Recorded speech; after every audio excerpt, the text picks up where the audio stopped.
আমরা জানি না যে ওই স্যালাইন আবার দেওয়া হচ্ছে।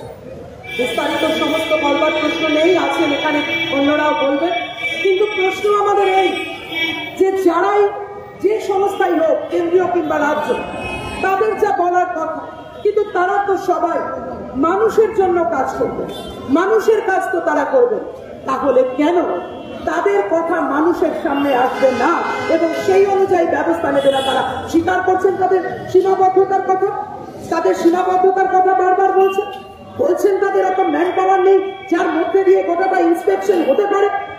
আর সেইগুলো হচ্ছে আমরা বলছি কেন্দ্রীয় এবং রাজ্য সরকার, যারা এইভাবেই দেশটাকে চালাচ্ছেন, রাজ্যটাকে চালাচ্ছেন, যে এইরকম ইম্পর্টেন্ট বিষয়, ওষুধের মতন বিষয়, স্যালাইনের মতন বিষয়, যা প্রসূতি মা যিনি একটা এমন কন্ডিশনের মধ্যে থাকেন, অবস্থার মধ্যে থাকেন, যখন তিনি স্বাভাবিকভাবে অনেক সংবেদনশীল অবস্থায় থাকেন, কারণ বাচ্চা তার কাছ থেকেই পুষ্টি লাভ করে।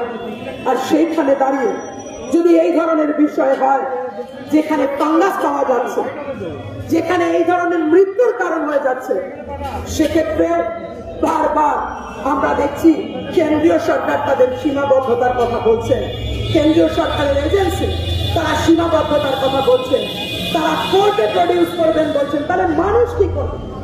মানুষ কিভাবে করবে? আমরা কি করব? আমরা মানুষ, সাধারণ মানুষ কি করে জানবেন এটা ভালো আর খারাপ? আমরা বলছি তার জানাতে হবে। তার রাজ্য সরকার যারা এটার ব্যবস্থা নিতে পারতেন, যারা নেননি, সেই রাজ্য সরকার তারা দায়বদ্ধ। সেই রাজ্য সরকারের বিরুদ্ধে আমরা যারা লড়াই করি মাঠে ময়দানে, যারা মানুষ, আমরা প্রত্যেকের কাছে আবেদন করব যে আসুন আমরা সবাই সোচ্চার হই এই ব্যবস্থার বিরুদ্ধে। যা খুশি তাই করে স্বাস্থ্য ব্যবস্থার মতন সংবেদনশীল বিষয় চালানোর বিরুদ্ধে, প্রসূতি মা শিশুর মৃত্যুর বিরুদ্ধে। তাই আমাদের লড়াই জারি রাখতে হবে, আমাদের এই লড়াইকে চালাতে হবে, কারণ মানুষ সবচেয়ে আগে। আর সেই মানুষের জীবনের জন্য আমাদের লড়াই চলবে। কেন্দ্রীয় সরকার, রাজ্য সরকার, তারা তাদের কি সীমাবদ্ধতা আছে বুঝুন, রাজ্য সরকারের দায়বদ্ধতা সেটা কেন করেনি জানতে চাইবো। এই লড়াই আমাদের চলবে, এই লড়াই জারি থাকবে, এ কথা আমরা বলে এসেছি। ভবিষ্যতে আরো লড়াই এই নিয়ে আমাদের করতে হবে। ধন্যবাদ। এখন বলবেন পশ্চিমবঙ্গ বস্তি উন্নয়ন সমিতির কলকাতা জেলার সভাপতি কমরেড ফুয়াদ হালিম। এই ডেপুটেশন দিতে গিয়ে আমাদের প্রতিনিধিদের একটা অদ্ভুত অভিজ্ঞতা হলো। যে অদ্ভুত অভিজ্ঞতা এটা হলো যে গোটা পশ্চিমবাংলার মধ্যে বিষাক্ত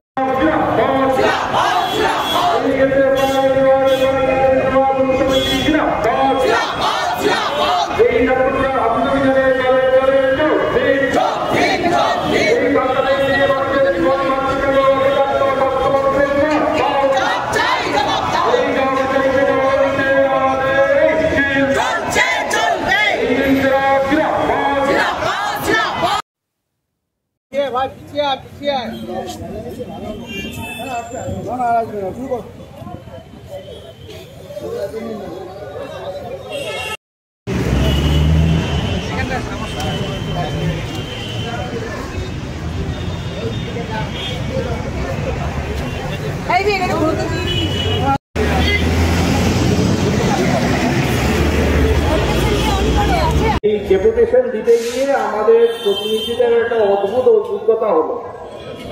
যে অদ্ভুত অভিজ্ঞতা এটা হলো যে গোটা পশ্চিমবাংলার মধ্যে বিষাক্ত স্যালাইন তৈরি করার কারখানার সংখ্যায় বাড়ছে।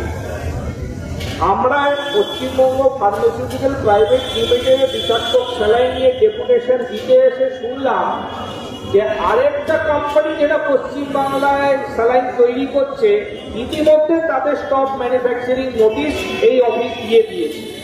তাহলে মোটামুটি যেমন ব্যাগের ছাতার মধ্যে গোটা পশ্চিমবাংলায় স্যালাইন তৈরি কারখানা খুলছে, তেমনি ব্যাগের ছাতার মতো হচ্ছে বিভিন্ন এই ওষুধ তদন্তকারী সংস্থাগুলো, তারা কিন্তু স্টক ম্যানুফ্যাকচারিং অর্ডার দিচ্ছে। আরো অবাক লাগলো আমরা যখন জিজ্ঞেস করলাম যে আপনারা কেন্দ্রীয় একটা সংস্থা, আপনি যদি কোনো কোম্পানির স্যালাইন যদি প্রোডাকশন করার স্টক ম্যানুফ্যাকচারিং নোটিশ দেন, তাহলে আমার যদি আজকে সেই কোম্পানির স্যালাইন পাচ্ছে কি পাচ্ছে না এবং সেই স্যালাইনটা বন্ধ করতে হবে, আমি কি করে জানবো, তার উত্তর এলো এমন কোনো হচ্ছে তদন্ত রিপোর্ট, এমন কোনো সার্কুলার এই সংস্থা, কেন্দ্রীয় সংস্থা জনগণের কাছে উৎসর্গ করে না, যেটা একটা অদ্ভুত ব্যাপার, একটা মারাত্মক বিষয়। যে আপনি ইন্সপেকশন করছেন, আপনি স্টক ম্যানুফ্যাকচারিং নোটিশ করছেন তৈরি করার জন্য, যা পদক্ষেপ গ্রহণ করছেন সেই রিপোর্ট এবং সেই পদক্ষেপগুলো, সেই সার্কুলারগুলো জনগণ জানতে পারবে না, চিকিৎসকরা জানতে পারবে না। এই অদ্ভুত দেশে আমরা বাস করছি। পাশাপাশি ওনাকে জিজ্ঞেস করা হলো, উনি বললেন যে আমরা যা করেছি আমরা রাজ্য সরকারকে জানিয়ে দিয়েছি। বললে আমরা যে বিগত প্রশ্ন করলাম, এই যে রাজ্য সরকার মেদিনীপুরে এত বড় ঘটনা ঘটে গেল, একজন প্রসূতির মুখে যে মাটা ছিল মৃত্যুবরণ করলো, একটা শিশু বরণ করলো মৃত্যু। কর্ণাটক সরকার হচ্ছে, তাদের হচ্ছে 6 জন মায়ের মৃত্যু হয়েছে, তারা হচ্ছে 2024 সাল। আর পশ্চিমবাংলায় হচ্ছে মায়ের মৃত্যু হয়েছে। রাজ্য সরকার কেন্দ্র সরকারের সংস্থাকে এখনো কোনো অভিযোগ করেনি যে এই সংস্থার হচ্ছে বিরুদ্ধে পদক্ষেপ গ্রহণ করতে হবে। কি অদ্ভুত পরিস্থিতির মধ্যে আছে। আমরা হচ্ছে মেদিনীপুর ডিএম অফিসে ডেপুটেশন দিলাম, আরেকটা শিশু এই বলছে আরেকটা শিশু অসুস্থ হয়ে এবং কলকাতায় ট্রান্সফার হচ্ছে। আমরা মেদিনীপুর ডিএম অফিসে আমরা ডেপুটেশন দেওয়ার সময় আমরা জিজ্ঞেস করলাম যে এই যে স্যালাইন, এটাকে রিকল করার পদ্ধতি কি আছে। অদ্ভুতভাবে কেন্দ্রের সংস্থা তারা হচ্ছে স্টক ম্যানুফ্যাকচারিং যে নোটিশটা আছে তার ইন্সপেকশন রিপোর্ট তৈরি করছে। উৎপাদিত পণ্যটা হচ্ছে বিষাক্ত, তাই জন্য উৎপাদন বন্ধ করতে হবে, কিন্তু যে বিষাক্ত স্যালাইন ঘুরে বেড়াচ্ছে তাকে ফেরত নিয়ে আসার জন্য কোনো নোটিশ দিতে পারছে না। কি অদ্ভুত একটা দেশে আমরা বাস করি। তারা বলছে রাজ্য সরকারকে সেটা করতে হবে, আমরা পারবো না। রাজ্য সরকার সে করতে পেরেছে? রাজ্য সরকার হচ্ছে স্যালাইনটা রিকল করতে পেরেছে? এই স্যালাইন কোথায় কোথায় আসছে, কত আরো মৃত্যুর জন্য দায়ী থাকবে? এই প্রশ্নগুলো আমরা এই সংস্থার কাছে করেছিলাম। উনি হচ্ছে সুন্দর করে বললেন যে আমার দেশের হচ্ছে 2 টায়ার সিস্টেম আছে, একটা হচ্ছে আমাদের, একটা হচ্ছে রাজ্যের। মানে এই অবধি আমার দৌড়, এর বাইরে আমার দৌড় নেই। এই অদ্ভুত দেশে আমরা বাস করছি। মায়েরা মৃত্যুবরণ করছে, শিশুরা হচ্ছে অসুস্থ হয়ে মৃত্যুবরণ করছে, কিন্তু প্রশাসনিক ব্যবস্থাকে কিন্তু তাদের তরফ থেকে যেই আমরা আশা করছি সেই আশা অনুরূপ তারা কাজ করছে না। আইন রয়েছে হাতে শাস্তি দেওয়ার, 10 বছর হচ্ছে যে কারাগারে হচ্ছে শাস্তির সুযোগ আছে আইনের মধ্যে, 10 লক্ষ টাকার বেশি জরিমানার সুযোগ আছে, কিন্তু সেই দিকে হচ্ছে আমরা দেখছি প্রশাসনিক ব্যবস্থা আগে এগোচ্ছে না। আমরা বলতে চাই এই ডেপুটেশন দিয়ে আমরা শুরু করেছি, এই ডেপুটেশনের পরে যে কাজটা আছে আমরা আলোচনা করে এগিয়ে নিয়ে যাব। অনেকগুলো হচ্ছে ভাগযোগ্য রয়েছে, সেই ভাগযোগ্যের মধ্যে বিষাক্ত স্যালাইন তৈরি করার কোম্পানিগুলো বেরিয়ে চলে আসছে। আমরা দেখেছি ওদের রিপোর্টে মেজার কতগুলো ক্রাইটেরিয়া চিহ্নিত করেছে, তার জন্য হচ্ছে স্টক ম্যানুফ্যাকচারিং নোটিশ বের করেছে। ব্যাপারটা তৃতীয় যাওয়ার পরে আবার উৎপাদন শুরু করার প্রচেষ্টা এই কোম্পানি করবে না, এই কথাটা এখন বলা যাচ্ছে না। এদের হাবভাব দেখে সাধারণ মানুষকে সোচ্চার হতে হবে, নিজের স্বাস্থ্যের দায়িত্ব নিজের হাতে নিতে হবে, লড়াই সংগ্রামের মধ্যে নামতে হবে।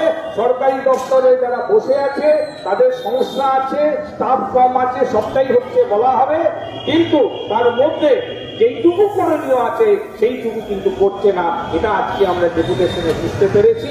আগামী কর্মসূচি আমরা বসে আলোচনা করে সেটা জানাবো। এখন বলবেন ডিওয়াইএফআই পশ্চিমবঙ্গ রাজ্য কমিটির সম্পাদক কমরেড মীনাক্ষী মুখার্জি।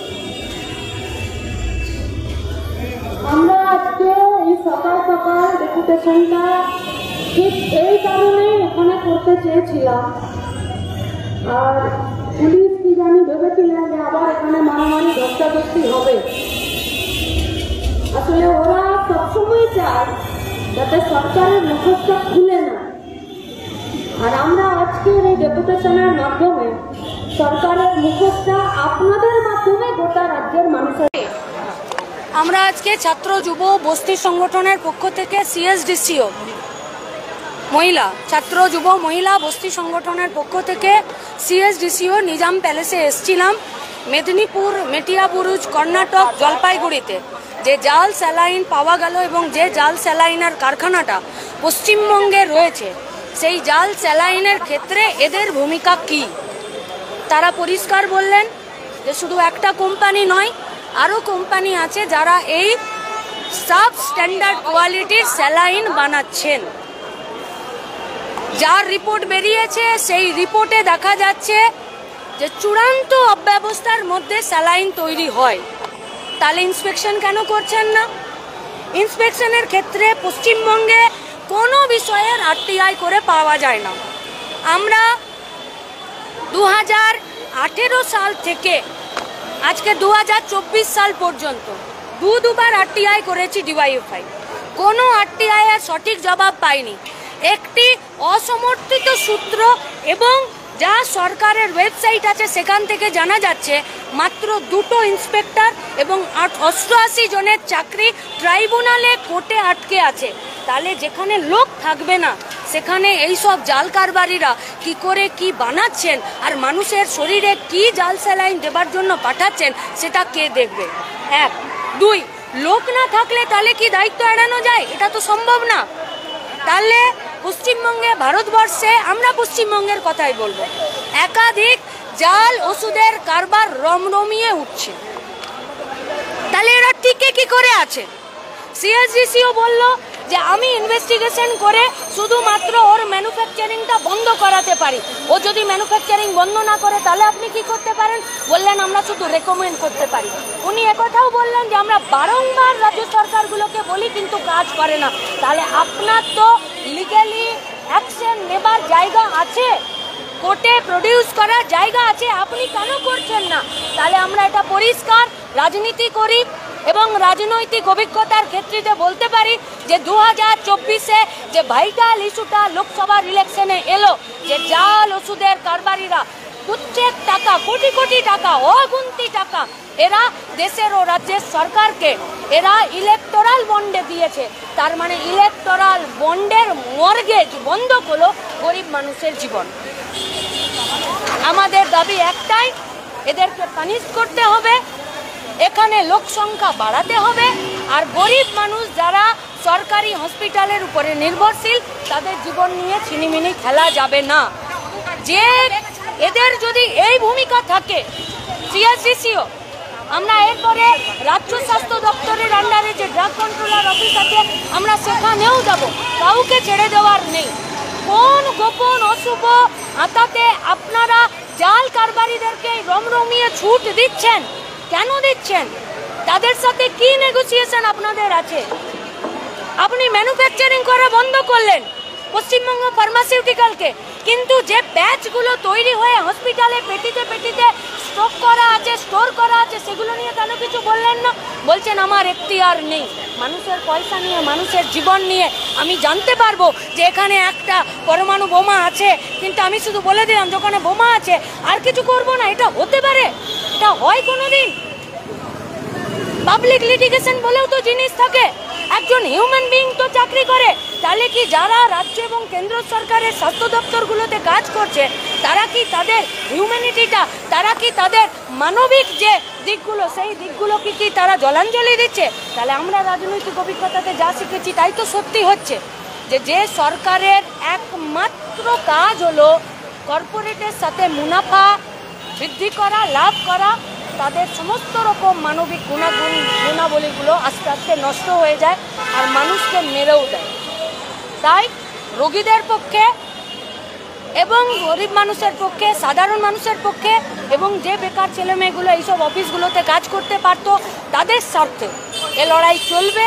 এ লড়াই দীর্ঘতর হবে, সিএসডিসিকেও জবাব দিতে হবে, আর রাজ্য স্বাস্থ্য দপ্তরের আন্ডারেও যে ড্রাগ কন্ট্রোলার অফিস আছে তাদেরকেও জবাব দিতে। আজ এই প্রশ্ন কোন সরকারের কাজে যারা যুক্ত আছেন আর যারা সরকারের কাজে যুক্ত না হয়ে সরকারের একটা পার্ট হিসাবে মানুষের পাশে দাঁড়িয়ে আছে, এটা সবার, প্রত্যেকের। তাই জাল ওষুধ কোম্পানিগুলোকে বন্ধ করার জন্য ব্যবস্থা করতে হবে। মেটিয়াবুরুজের 20 জন দর্জি চোখের আলো হারিয়ে ফেললে এই জাল স্যালাইনের জন্য। কর্ণাটকে 6 জন মা মরে গেল এই জাল স্যালাইনের জন্য। মেদিনীপুরে 1 জন মরে গেল মা, 1 জন বাচ্চা, একটা বাচ্চাকে এখন আবার পিঠে নিয়ে আসছে।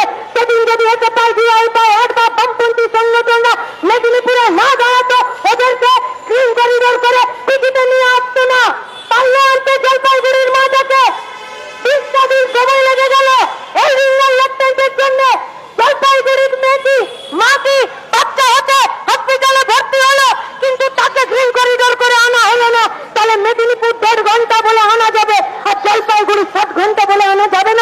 কে নেবে দায়িত্ব?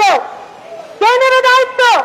তাই যারা বন্ধুরা উপস্থিত আছেন, যারা মিডিয়ার বন্ধুরা উপস্থিত আছেন, যারা पुलिस उपस्थित आছেন, আপনাদের সবার কাছে আমাদের আবেদন, ये लड़ाई यहाँ पर खत्म नहीं होता है, ये लड़ाई यहाँ पर शुरू होता है कि निजाम पैलेस करो बाबा संपत्ति नয়, মানুষের সম্পত্তি। আর সেখান থেকে जाल के अच्छे का ठप्पा लगाने की जिम्मेदारी वो लोग लेते हैं, इसके खिलाफ भी लड़ाई होगा। और जब भक्ति राज्य स्वास्थ्य दफ्तरे যে ড্রাগ কন্ট্রোলার অফিস আছে তার তো হাল আমরা কি করবো সেটা আমরা জানি। শেষে শুধু একটা ভালো কথা আপনাদেরকে বলতে চাই, এই জাল স্যালাইনে কিছু ভালো হোক বা না হোক, অন্তত পক্ষে তৃণমূলের গরু চোর কয়লা চোর গুলোকে সিবিআই বা আপনারা ধরতে গেলে আর কেউ পিজি যাবে না, কারণ জাল স্যালাইনের ভয় এদেরও হয়ে গেল। তাই জাল স্যালাইনের ভয় আর মানুষের জীবন নিয়ে প্রত্যেকটা দিন রাস্তায় দাঁড়িয়ে থেকে এই ওষুধ জাল কারবারিদেরকে নিয়ে আর এই জাল কারবারিদেরকে যারা জামাই আদরে পুষছেন, राज्य सरकार देश सरकार इसका मुखौटा खोलने के लिए आप लोगों से हम लोगों का विनती है, আমাদের পরবর্তী কর্মসূচি হবে রাজ্যের স্বাস্থ্য দপ্তরের আন্ডারে যে ড্রাগ কন্ট্রোলার অফিস আছে তাদের জবাবদিহি আমাদেরকে গোটা রাজ্যের মানুষের কাছে করতে হবে। সেই দিনের জন্য প্রস্তুতি নেবেন। আর সবাইকে আজকের এই সরকারের যে কতটা এদের সীমাবদ্ধতা সেইটা, 88টা চাকরি শুধুমাত্র কেসে আটকে আছে। রাজ্য সরকারের 45টা শূন্য পদে মাত্র 16 জন কাজ করছে। আর আজকে সিএসডিসিও নিজের চেয়ারে বসে বললেন যে আমার 6টা রিজিয়ন আর 4টা ইন্সপেক্টর, আমি 4টা ইন্সপেক্টর নিয়ে কোন কোন কারখানাতে দৌড়ে বেড়াবো। তাহলে আপনার দৌড়ানোরও লোক নেই, আপনি শূন্য পদে রিক্রুটমেন্টও করবেন না, আপনি জাল ওষুধও বাজারে দিয়ে দেবেন, আর আপনি সেই ওষুধগুলোকে রিকলও করবেন না। তাহলে কি মানুষকে মরার জন্য এই অফিসগুলোতে ঠান্ডা ঘর, এসি লাগানো, পেটে ভাত গজগজ করবে, গাড়ি দেবো, গাড়ির পেট্রোল দেবো, আর আমাদের ট্যাক্সের টাকায় বেতন দিয়ে এদেরকে পোষা যাবে? সম্ভব নয়। सरकार जनता के लिए, अगर जनता का काम सरकार नहीं कर सकेगा तो এই অফিসটাও আগামী দিনে ওই 7th ফ্লোরে উঁচু বিল্ডিং এ দুটো এসি বসিয়ে সেই ঘরে বসতে পারবেন কিনা সেইটারও সিদ্ধান্ত রাজ্যের মানুষ নেবে, পশ্চিমবঙ্গের মানুষ নেবে। কারণ এই রাজ্যের মেয়েগুলো লাশ কাটা ঘরে তাদের কপালের চামড়াগুলো খুলিগুলো খুলে দিয়ে ধীরে সেলাই করে নিয়ে তাদেরকে সৎকারে পাঠাবার জন্য নয়। তাই যারা আজকে উপস্থিত হয়েছেন তাদের কাছে আমাদের আবেদন, কর্মসংস্থানের দাবিতে শূন্য পদগুলো পুরো দিদি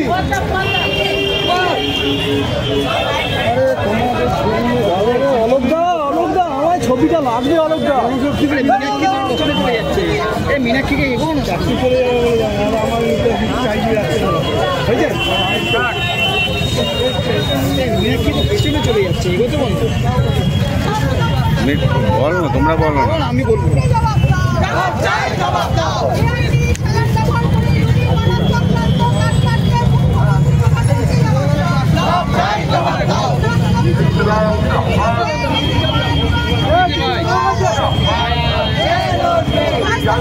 একটা ঘুম বাড়িয়ে রেখে দিই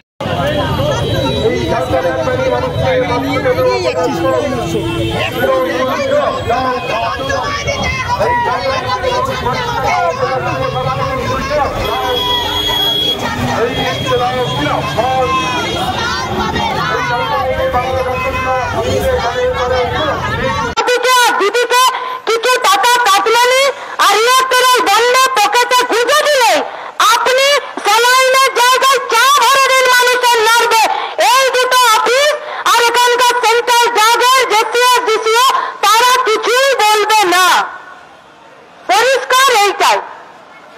এর বাইরে আজকের এই অফিসটা একটা লাইনের কথা বলেনি।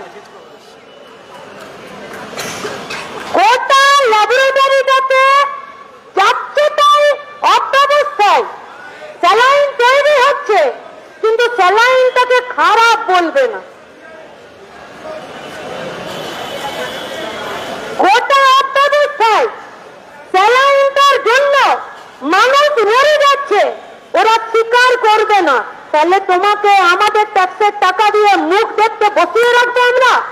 সম্ভব এটা? পাবলিক এন্ডে কোনো দায়িত্ব থাকবে না এই অফিসগুলোর?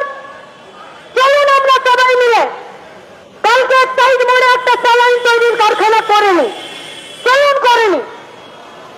এরা যদি আমাকে স্ট্যাম্প না দেয়, এদের কাছে মার্কেটিং এ কমপ্লেন আসছে 27টা 28টা 16টা 14টা করে এরা এইসব কমপ্লেন গুলোর ইনভেস্টিগেশন করছে, দেখছে নট স্যাটিসফ্যাক্টরি।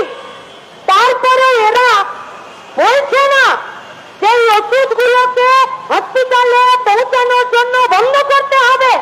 ফুয়াদা বলেছেন, ডক্টর ফুয়াদ আলিম বলছে এর বাইরে আমার এখতিয়ার থাকে না। তাহলে আপনার এখতিয়ার কিসে? আপনার অধিকার কিসে? আপনার দায়িত্ববোধ কিসে? শুধুমাত্র ইলেকটোরাল বন্ডে জাল ওষুধ কোম্পানিগুলো নিজেরা সাব স্ট্যান্ডার্ড কোয়ালিটিতে ওষুধ বানাবে আর তাদের কাছ থেকে যারা পয়সাটা নেবে তাদেরকে মুখগুলোকে রক্ষা করার? হতে পারে এটা? চলতে পারে? 23 সাল থেকে 24 সাল 25 সালে শুরু একটা সাব স্ট্যান্ডার্ড কোয়ালিটিতে স্যালাইন বানানোর একটা কোম্পানি বড় কবিরতে স্যালাইন বানিয়ে গেল, কেউ কিচ্ছু বলবে না। সব থেকে বড় অবাক করা জিনিস, রাজ্যের সরকারও পর্যন্ত একটাও এখনো পর্যন্ত কোনো কমপ্লেন করেনি এই স্যালাইনগুলোর জন্য।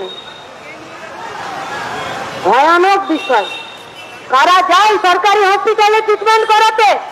गरीब लोग, जो लोग 2 रुपए का टिकट खरीद के सरकारी हॉस्पिटलों में जाते हैं अपना ट्रीटमेंट के लिए सरकार के पास, और अपना ही पैसे से सरकार के जरिए वो लोग ट्रीटमेंट पाने के लिए जाते हैं। अगर 2 घंटा देरी होता है इमरजेंसी में तो गरीब लोग छटपटा जाता है कि मेरा ट्रीटमेंट शुरू नहीं हुआ। अगर हॉस्पिटल का बेड में वो लोग लेट गए और उसका हाथ में एक तो चैनल नहीं हुआ तो वो गरीब लोग, हम सब कोई जानते हैं कि मेरा ट्रीटमेंट शुरू नहीं हुआ। आज सही चैनल दिए যারা জাল স্যালাইন ভরে দেবে তার দায়িত্ব কে নেবে? মেদিনীপুরে আমরা দেখলাম না ফেয়ার প্রাইস শপে ভেতরে ফাঙ্গাস ভেসে বেড়াচ্ছে, আর সেই স্যালাইনটা ফেয়ার প্রাইস শপে কিনতে গিয়ে পরিবার বলল এই স্যালাইনটা নেবো না। ফেয়ার প্রাইস শপের লোকজন ম্যানেজার বলছে যে তুমি আমার কলারটা পর্যন্ত কি তুমি আমার একটা চুলও ধরতে পারবে না, চলে যাও এখান থেকে। যে স্যালাইনটা ফ্রিতে পাবার কথা, সেই স্যালাইনটা ফেয়ার প্রাইস শপে 13 টাকায় পাবার কথা, সেই স্যালাইনটার প্রোডাকশন বন্ধ করে দিলেন, রিজিউম করে দিলেন, আর তারপরে সেই স্যালাইনটা পেশেন্ট পার্টিকে 65 টাকায় বাইরে কিনতে হবে 2 টাকার টিকিটে সরকারের ঘরে গিয়ে। আজ এই প্রশ্ন কোন রাজনৈতিক দলের হতে পারে না। আজ এই প্রশ্ন কোন সরকারের কাজে যারা যুক্ত আছেন আর যারা সরকারের কাজে যুক্ত না হয়ে সরকারের একটা পার্ট হিসাবে মানুষের পাশে দাঁড়িয়ে আছে, এটা সবার, প্রত্যেকের। তাই জাল ওষুধ কোম্পানিগুলোকে বন্ধ করার জন্য ব্যবস্থা করতে হবে। মেটিয়া বুরুজের 20 জন দর্জি চোখের আলো হারিয়ে ফেলল।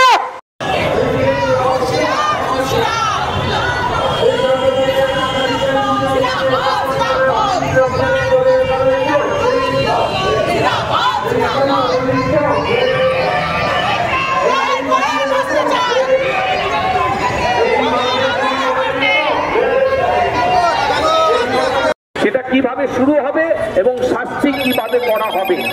পাশাপাশি হেলথ স্বাস্থ্য দপ্তরে পাঠিয়েছিল, তারা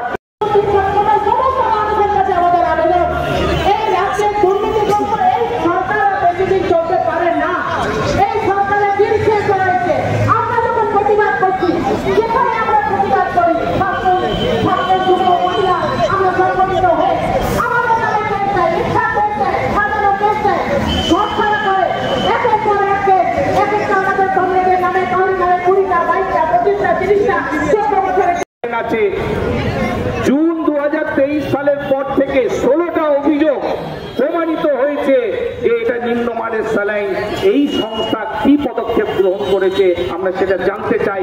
বিষাক্ত স্যালাইনের সম্বন্ধে আমাদের দেশে কেন্দ্র এবং রাজ্য যারা হচ্ছে অধিকর্তা আছে, তাদের দায়িত্ব, তাদের কাছে এই প্রশ্নগুলো আমরা রেখে আসবো। উত্তর পাওয়ার পরে আবার আপনাদের সম্মুখীন হব। ধন্যবাদ।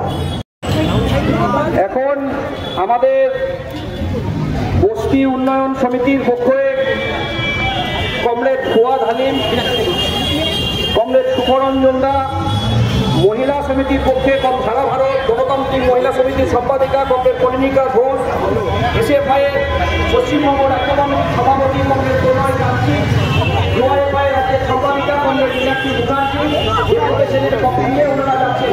আমাদের বাইরে এখন সভা করবে। প্রথমে আমি বক্তব্য রাখার জন্য অনুরোধ করব সারা ভারত গণতান্ত্রিক মহিলা সমিতি